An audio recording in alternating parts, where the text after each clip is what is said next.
I'm really excited to see Nathan Rourke get his chance to play professional football. He was drafted 15th overall by the BC Lions, and I wasn't so sure that someone in the NFL wasn't going to pick him up out of the University of Ohio. So an interesting story, someone who has fought for everything that they've got, and he's not done yet. So once again, in about 30 minutes or so, we talked to Nathan Rourke, Oakville native, actually, but many in this area in Mississauga would certainly know who he is. I'll tell you else who you should know. If you don't, I don't know what you're doing. Sarah Harris, who is known, well, I call her the Donut Queen. I don't know if that's popular for everybody else. And if you're able to see what she looks like, it's like talking to, I don't know, like a Much Music set in about 1993, where everything is kind of sexy and funky and very Queen Street looking, but that's who she is. She is the best, and so is Daddy O'Donuts. We say good morning to Sarah. Good morning, Sarah. Good morning. How are you guys? Well, you look fab as always, like Thank completely you. fab. I made an effort this morning for you. Well, when do you not make an effort, for God's sake? Every other day. Every other day. Yes. Unfortunately, beside her is Aaron, who's tried not at all. I don't think he could do less. Naked, maybe, is the only thing I could think of. He was going to come out shirtless. Yeah. It's Randy. It's going to be very Randy from Trailer Park. Randy.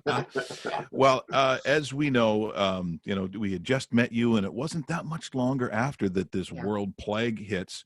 Yeah. And you, like a lot of other small business owners who really, funny, we talk about the CFL, which is a gate-driven league. You need people coming through that door to make a living. So the last time I saw you, which was, I think, the last day that you were open, where you could go in the store, obviously we're all very concerned, but you're open again, like a lot of people are doing. So why don't you explain, has it been a month, or has it been longer? Let's see, I think we closed right after, it was the weekend right after St. Patrick's Day. So it's been at least 4 weeks, I'm sure. It's got to be at least 4 weeks. So we've only opened up on a smaller scale. We can't do our full batch because some of our staff can't come in. So we have a much smaller staff. So a lot of our stuff is handmade and done in-house. So we've had to do things on a smaller scale, and we're only open right now from Friday, Saturday, and Sunday. Reduced hours as well, 10 to 4. 10 to 4, okay. Yeah, and we have smaller batch sizes. So we're doing nowhere near the volume of donuts that we were when we were at full capacity. So it's much less, but the demand is still there, unfortunately. And unfortunately, it's a great problem to have. I'm really, I'm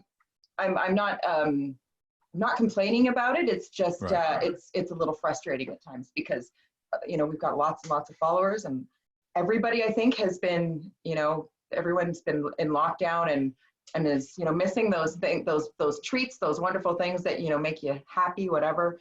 And a lot of people are hangry, I would say, for their donuts, so we had decided that it was time to come back as well. And especially after I saw a couple of people sent me the Krispy Kreme videos or the lineup pictures of the donuts, lining up for donuts at Krispy Kreme. And quite frankly, I got a little scared because I thought, oh my God, people are lining up for 3 hours plus for Krispy Kreme, and they're machine made. They crank those things out. So I was worried, how are we gonna provide donuts for or the volume of people that we normally have? And then on top of that, we've gained a lot of followers over this time, so I was worried about that. So, but So how does it work exactly? Do people have to email their order into you? Because I know there's only a certain amount that you can do. We've had to change the way that we do everything. Like we've always been walk-in. It's walk-in only. You can't, we have a small volume of orders that we take usually. But we can't even do pre-orders at the time right now because it's too busy. So, and we've tried to figure out, okay, how can we service people? Because, we've seen how grocery stores and everything, they've put up plexiglass and they've changed everything. But everybody wants to come in and select and see their donuts, right? Like a lot of people want to come in and see everything. But we can't do that right now. So we looked at how can we do this? Because originally, when we first started talking about opening, we literally were talking about just me and Aaron. Because this is how we started, right? It was just me and Aaron, or just me and my parents doing it. So and my parents literally just got back from Florida because they were hunkering down in Florida for the winter. And they had come back early, and they had come back early and they quarantined themselves for a good long time. So we thought, okay, how can we do this with just a couple of people? And then I'm so glad that we were able to get a few of our staff back in, because we would never have been able to do this with just me there. The amount, because in changing the way that our job is done now, sure, we make the donuts, we get all that out, but it's now, how do we sell it? How do we get people to come pick them up? How are we able to do this safely? So then we said, okay, we'll do curbside pickup, because we've had a few people suggest, why don't you do it this way? Do it this way, you know, have them call in like an old style pizza, you know, like when you used to order pizza and you call up the place and they have their delivery guys come out. But they had, the people that we had talked to, they had said they were doing curbside, and they had said, do it this way. And it started me thinking, and, you know, doing a lot of walking. So while I walk, I think. And so we're like, okay, let's do this on a small scale. We'll do this as curbside pickup. And we had, my brother-in-law is is an IT guy. So he had us helping out. So we figured out a way to process them through the phone and through orders online. The first week that it worked out good without a few, you know, we had a few hiccups, few problems, but the processing of the orders and the payments was really slow. So the next week we regrouped, and we figured out, okay, so what's the best way for us to do this? My brother-in-law had a solution. We decided to go on Shopify, so that we basically put up all of our donut inventory and then release the sales online. Well, we did that, but we had, like, on the first day that we opened up a Shopify, we had like 600 people at 10 a.m. At 10 a.m., 600 people placing orders. Like 600 people waiting at your door. Exactly. And this is how we tried to explain it to people. We're like, it's kind of like Cyber Monday, or it's like, you know, imagine 600 people in line at the store. That was the first day. The second day, we had 900 people at 10 a.m. And we every day we've sold out within 3 to 5 minutes, the whole inventory. So and then we have a second batch that comes out. So we basically the way it's worked all weekend is we have a first batch that we release. It gets sold out in 10 minutes. And then we regroup after that, just double check because when the second batch comes out, we do a count, make sure we've got everything organized correctly. Then we got to upload that into the system again. And then we release the orders again. And then they sell out in 10 minutes again. So, and then from then on, it's literally us processing those payments. So like on the Saturday morning, we had 85 orders to process within that 5-minute period. So then that took us 2 hours. You know, so it's a learning curve, and it can be frustrating for people. Like I had to go online and do a quick video explaining our situation to people and the demand, because I was getting nonstop messages in my Instagram. Oh God. It's not right. It's not working. It's not working. My donuts have been taken out of my cart, and you know, and then some really angry people. Yeah. Yeah. So I mean, and here's the thing too, and I'm just curious, you know, because of the pandemic, I'm sure there are industries that will either alter the way they've done business, or this is going to start, you know, because of the video conferencing, because of Zoom, because of a lot of these things. My wife's a teacher, so she's been having to do online, and it's a new skill for her. But I also know of a lot of music teachers who are saying, you know, all of a sudden I can do like 10 students a day because now I'm sitting at home and we're able to translate. And I think there'll be some industries that will be sparked because of this. For sure. Now, do you think evolve? Yeah. Well, do you think that's going to happen for Daddy O'Donuts, that you're going to change the world? It's definitely changing. Like, I mean, and as we go on, every day is a learning curve. Every day there's something new we learn, like, you know, little mistakes that happen here and there, you know, new procedure for this, new procedure for that. And I don't know how long this is going to go on. So, you know, if this continues this way, we definitely have found, I mean, it's been good because we've been able to put all our British import stuff, we've been able to add online. So now that stuff we're able to sell, which, you know, in the beginning when we were doing this, we couldn't do that. So, and it was a little bit challenging to find ways to get other sales on there. Our British stuff is doing fabulous online, which is great because now I can maybe add more of that into the menu, or we can find ways of changing some of those things. Yeah, and I know we're not the only business in the same. Everybody's in the same. Everybody in the business right now is having this problem. The other thing we need to. Yeah, that's ingredients. Yeah, yeast is like gold. Everybody wants yeast. Like you can't get it right in the grocery store, and we're even having trouble getting it from our suppliers. So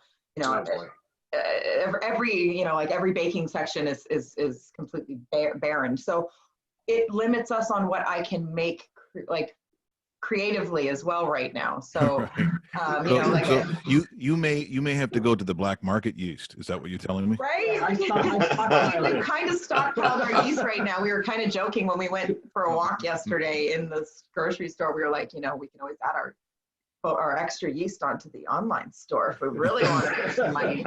Eggs was the latest thing that we have really had trouble getting. Eggs have been difficult for us to get. Eggs, really? Right? Yeah. Well, you guys go through 1 billion eggs. That's you need it, right? Yeah. Quickly, Sarah and Aaron, we know it, but website, phone number, where to get you, all that in particular, because we want our listeners who don't know, which shame on you if you don't. Right. Excellent. So right now, if you want to place an order with us, the only way you can do it, we're only taking orders during business hours. And just as a quick explanation for that reason is because, and we're not taking pre-orders, is because our dough is made 48 hours in advance. It has a slow cold proof. So if we have any kind of errors, any kind of problems, any kind of human mistake, then I can't. That's why I don't take the pre-orders. I'm then short. I can't replace something that I don't have, and it would just makes for a much more stressful day for us and for the customer. And even if I took pre-orders, they would be in just as demand as the donuts are on the daily basis. So someone will be disappointed regardless. So for now, if you want to place an order, you can only place an order during business hours right now, which is Friday to Sunday, 10 a.m. to 4 a.m. Sorry, 10 a.m. to 4 p.m. Mm-hmm. I start at 4 a.m. I don't finish at 4 p.m. But so you have to go to our website, go to the order tab, and then from there you can click onto our virtual shop. And then I recommend everybody, if you want to place an order, be ready at 10 a.m., sitting on your computer, sit on multiple computers, whatever you got to do. Have your order list ready. Know exactly, because we have the menu posted on Instagram. It's on Facebook. The menu may change, as I said, because of ingredients and issues that we have. The menu may change. So make sure you've got your list of flavors. Don't be sitting, online going, "Oh, Joe, what flavor do you want? Simpson is sold out. What do you want? Come have a look." Because by the time he gets here, they will be sold out. So they literally sell out super fast. So have your list ready. The order system, when we watch it, basically looks like someone just vomits on the screen. Yeah. It's just like, everything just disappears so fast. So I recommend have your list ready and be prepared to maybe not get the exact flavors you want. Be open to trying something new, because I've had a lot of people tell me too that they couldn't get the flavors that they wanted, so they selected something different and they were super happy with it. Excellent, that's what I want. But you can only do it that way. We're not doing phone orders anymore. We were doing that, but it tied up the phone. It was like somebody commented on one of our live feeds. It was like a Jerry Lewis telephone. Like a telephone, yeah. Well, in some ways it kind of is. It's like, please. And so now, right? It totally. So now, when you place your order, you'll get your confirmation. Once we fulfilled the order, then come to the store. It'll tell you your order will be ready within 10 minutes, half hour, whatever it says on the thing. And it only takes a maximum of us, like I said, maximum 2 hours for us to fill that order. And then we'll release the second orders. I always do a Instagram live feed before I release orders so that people are aware that it's going live again, so that they can be prepared and ready. People, I've had a few, I've been noticing a few of the customers writing on Instagram like their tips. And they'll say have your address, your phone number, your credit card info already pre-populated into your phone or your computer, so you can just hit that tab and it auto-fills it. You'll get through faster that way. I've heard people say, have more than one person on different computers, or one person's on a phone. I'm not trying to tell you how to keep the system. But I'm trying to help as many people get as many donuts. We're going to be limiting the volume of donuts. Does Does everybody have to do that, or are there other people who don't have to do that? Well, you know, Now I'm getting. some people may get, you know, special treatment. Well, Right? look, if anything, this has to tell you that people love their Daddy-O donuts. Oh, for sure. If anything, We appreciate it. Well, and we've Like, had so yeah. much positive comments back from us from customers, and so many people telling us how much they love our products, which is that's what I want to hear. That's what I love it. So No, you have done that in spades, really. I mean, I'm really happy that and not surprised. Like, I'm not surprised this is the reaction, because anyone who's even looked at the donut, but to taste it, it's almost unfair to call them donuts, because they're desserts. They're their own dessert. And where people say, oh, I could probably pound back 4 or 5 donuts. Well, if you do, then tell Rita McNeil I said hi, because these are big donuts. These are very big donuts. This is not, I can eat 8 of them. You can. I got to tell you. And that's the problem, really. Well, look, thank you so much for joining us here this morning. We love you guys. It's so great to see you. And I'm hoping in a small period of time, you know, you can open up fully, and all the things, honestly, that you have learned, I'm sure will help you down the road to fulfill this love for your donuts. So Sarah and Aaron, thanks so much for joining us here this morning. We will see you soon. Best of luck. And, you know, again, great time here this morning. Thank you so much, guys. So nice to see you. And hopefully we'll get to chitty chat soon again. Absolutely. Sounds good. Absolutely. Take care. That is Sarah and Aaron. Sarah, of course, Daddy-O Donuts. And as you heard, you know, you're going to have to get in there to get those donuts. But isn't it nice to hear that right here in Mississauga, such an excellent product is so wanted, and people just sort of jamming back to help them out. So that is great, great news. It is a little past 8:25. We're a little late on the traffic. And by the way, we will talk to Nathan Rourke, the highly touted quarterback going to play in the CFL this year. But first, here is Dave and the traffic. Thanks so much, Mike. We're experiencing no delays across the 401 this hour, having no situations on the 410 Brampton except one that was just actually handed to me about a minute ago. 410 South on Brampton, very close to Williams Parkway, has a little bit of a delay.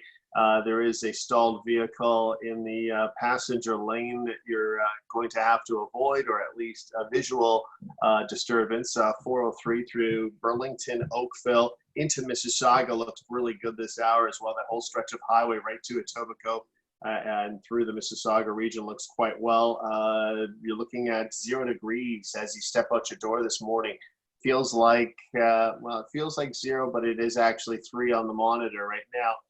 Daytime high expected to hit around 10 degrees, plenty of sunshine, but it will be kind of a cooler, crisp sort of spring day. Checking the Lakeshore West, it is still the same reductions. If you need to find out more, visit gotransit.com/train schedule changes. It is 8:30 on